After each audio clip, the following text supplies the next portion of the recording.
to celebrate Dean Anthony Carr. This is his 10th anniversary as the inspirational leader of New York Law School. Anthony cares about his students. He's devoted to the school. I've gotten to know him over the past several years, and I can tell you that his ego takes second position to the best interests of the school.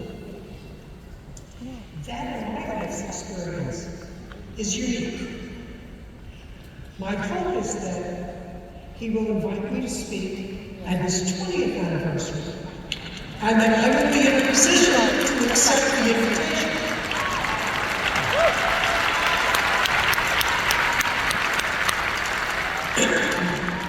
Graduates, this may be the most unorthodox graduation address that you and your families have ever attended. Never in the history of this school, or probably any other, have 3 classes been celebrated together owing to the worldwide pandemic. So let me begin by congratulating all of you on completing a task that many of you, and some of your parents, never thought possible. You did it!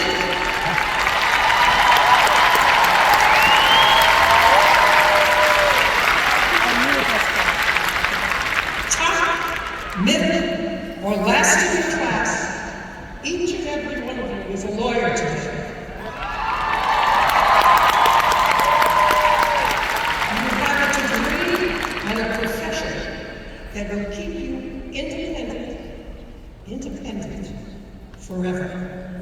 Bravo.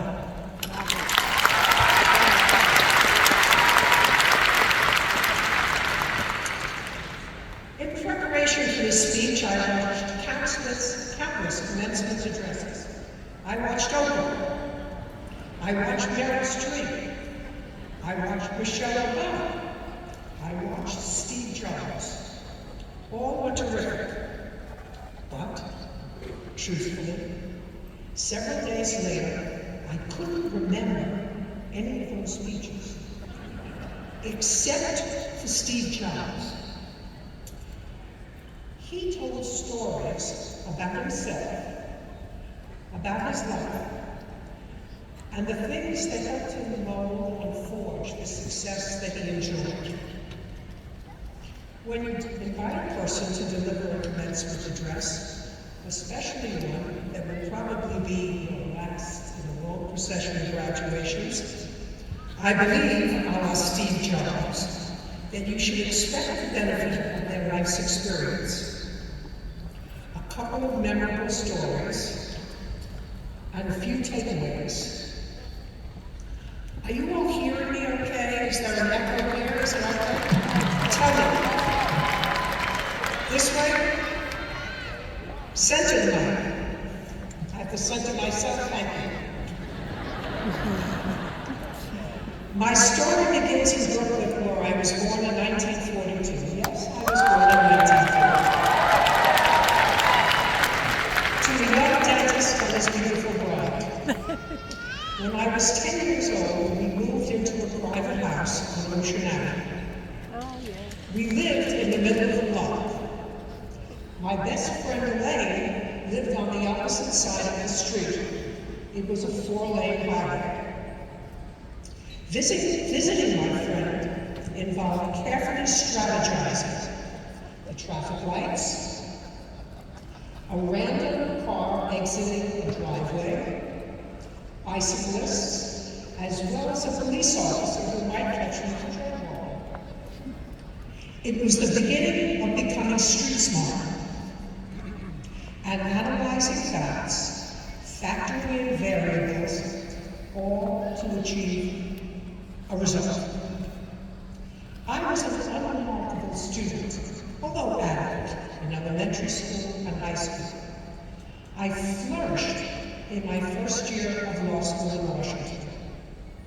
When I transferred to New York Law School in my second year, my introduction and welcome to the school was by Professor Milton Silverman, who asked me, why was I taking the seat of a man who would actually be using his law degree?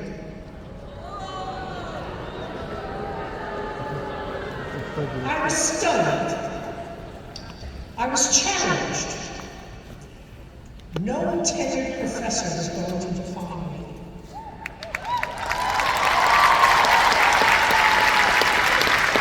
Not even the infamous Professor Toffler, who called on me on 2 consecutive days and gave me nightmares well into the 40s. So let me share some life lessons, and perhaps you will embrace one or two. Let no one define me. I made it through law school, I passed the bar, and now I began my job search. How fast do you type? Was the opening salvo of half-dozen prospective employers. Me, I could neither type nor sew. Thus, my first job after I graduated was taking orders for hair products from pharmacies for a cosmetics firm. My male counterpart, also a first-year law graduate, was doing products liability. So, what is a girl to do? I got married and pregnant. But after a few years, I found that I wasn't happy being defined as someone's wife or someone's mother, and I went back to work. This time, a real job, and I loved it. The job was as a lawyer in the family court in Manhattan. I learned a lot about the law and more about the function and dysfunction. The judges, for the most part, were appointed as political rewards for something or other. Most were without talent or interest for that matter in the people that the court was supposed to serve. I told myself that if I were ever in a position of decision-making, I would do just that. No cutting the baby in half. People have a right to a speedy adjudication of their disputes because being a judge is not a popularity contest. You had to understand people, the agencies allegedly dedicated to serving the court, its limitations and why. Some very book-smart people were just not family or judicial material. I digress for a moment with a short story. There was one judge in the family court when I was a practicing lawyer who was an academically gifted lady. However, her social skills were limited. And I remember one day when I was at what we call a dispositional hearing, where this judge was sentencing a young girl, a 15-year-old, to a period of incarceration upstate.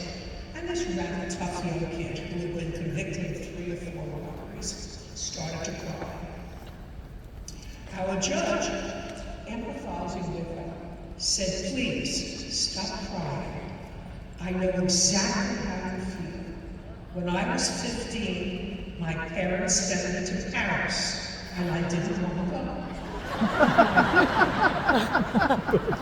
go." She was academically accomplished, but she couldn't cross Ocean Avenue in the middle of the block.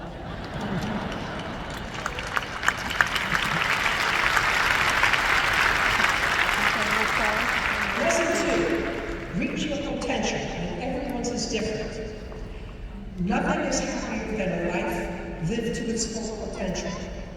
Remember, it's your potential, not someone else's vision of your potential. Lesson 3, learn from experience. Only a fool makes the same mistake twice. And if you're smart, there are no mistakes, only learning experiences. Don't test the depth of a river by jumping in with both feet. That's an African proverb. My grandmother said it in Yiddish. Loosely translated, 10 times measure and 1 time cut. In the West, they say, don't shoot from the hip. So what does it all mean? It means carefully marshaling all the facts, explore all your options, weigh the upside and downside, and then plow ahead, and you've done all that you can to be prepared and represent the people who are relying on you. Lesson 4 is an easy one. Be organized. Life always has a surprise or two, the unanticipated or the unimaginable, like a pandemic. So organize what you can in your life so that you'll be better prepared to negotiate the surprises. Logic. Lesson 5, one of my favorites. Do the right thing and make choices with a pure heart. I learned that lesson when I was about 8 years old. We lived in Brooklyn on Flatbush and Parkside Ave. We lived in an apartment building where most of my relatives lived. 2 aunts, grandparents lived together in a community in a 12-story building. On Yom Kippur, does everybody know what Yom Kippur is? If not, I'll tell you what it is. It is a Jewish holiday where you atone for your sins, and you atone for your sins by not eating and not using anything electronic. It must be other things, but those are the 2 things that are germane to the story. As was tradition in my family, the entire family got together, and at the end of the day, we went to the temple to collect my grandfather. And we walked home. And as we were walking into the apartment building, instead of walking straight ahead to the elevator, my grandfather veered to the left to take the stairs. And I tugged on his Thomas, and I said to him, "Papa, why are you taking the stairs?" And he said, "Well, today is Yom Kippur, and we atone for our sins. We atone for anything that we've done wrong the past year. We don't eat and we don't use anything electrical." And to my 8-year-old mind, that translated into, if you do the right thing all year, you could eat on Yom Kippur and take the other.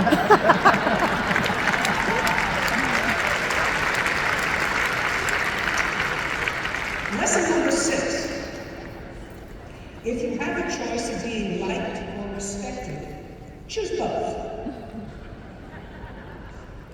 I found that it is the DIF staff members of our community who most likely defer to be liked. I've been in business for 50 years. I would prefer if my butcher liked me. But in business, you respect me. I hope you like me in the bargain, but respect me. By the way, respect is something that you learn. It's not a constitutional right. Lesson 7. In every aspect of school, of life, in every aspect of life, whether it's school, a job, meeting a date, or future in-laws, you have only one chance to make a first impression. I'm going to say that one more time. You have only one chance to make a first impression.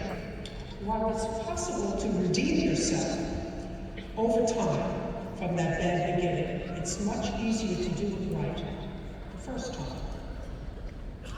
To the women we honor today, don't let anyone define you. No professor, no boss, no mate, sibling, or friend.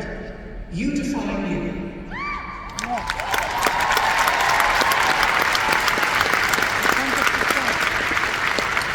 To the men that we honor today, ditto the above, but with one additional caveat. In the years to come, you will become very busy. Be involved in your business, in sports, in friends, and in the middle of the day, your cell phone will ring. And you look down, and the caller ID identifies your mother. Take the call.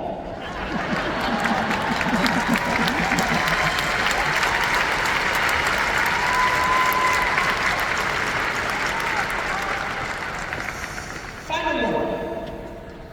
Forget filler words. The word like should only be used in conjunction with ordering your favorite ice cream. Thoughtful people who use like at least once in every sentence diminish their perceived abilities. It's annoying, it's meaningless, and it adds nothing to the discourse. today, folks, has been a joy for me. This has been a wonderful honor. I thank you for your attention, and I hope you liked my remarks.